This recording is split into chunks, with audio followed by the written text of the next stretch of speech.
بسم اللہ الرحمن الرحیم۔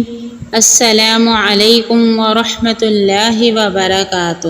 حضرت انس بن مالک رضی اللہ تعالیٰ عنہ کہتے ہیں کہ نبی اکرم صلی اللہ علیہ وآلہ وسلم کی جب کسی شخص سے ملاقات ہوتی اور آپ اس سے بات کرتے تو اس وقت تک منہ نہ پھیرتے جب تک وہ خود نہ پھیر لیتا، اور جب آپ کسی سے مصافحہ کرتے تو اس وقت تک ہاتھ نہ چھوڑتے جب تک وہ خود نہ چھوڑ دیتا، اور آپ صلی اللہ علیہ وآلہ وسلم نے اپنے کسی ساتھی کے سامنے کبھی پاؤں نہیں پھیلایا۔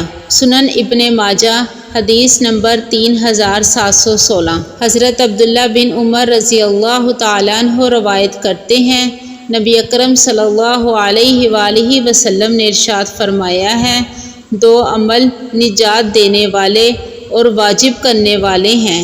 جہاں تک نجات دینے والے دو اعمال کا تعلق ہے تو جو شخص ایسی حالت میں اللہ تعالیٰ کی بارگاہ میں حاضر ہو کہ وہ کسی کو اس کا شریک نہ ٹھہراتا ہو، اس کے لیے جنت واجب ہو جائے گی، اور جو شخص ایسی حالت میں اللہ تعالیٰ کی بارگاہ میں حاضر ہو کہ وہ کسی کو اس کا شریک ٹھہراتا ہو تو اس شخص کے لیے جہنم واجب ہو جائے گی۔ مجمع الزوائد حدیث نمبر 31۔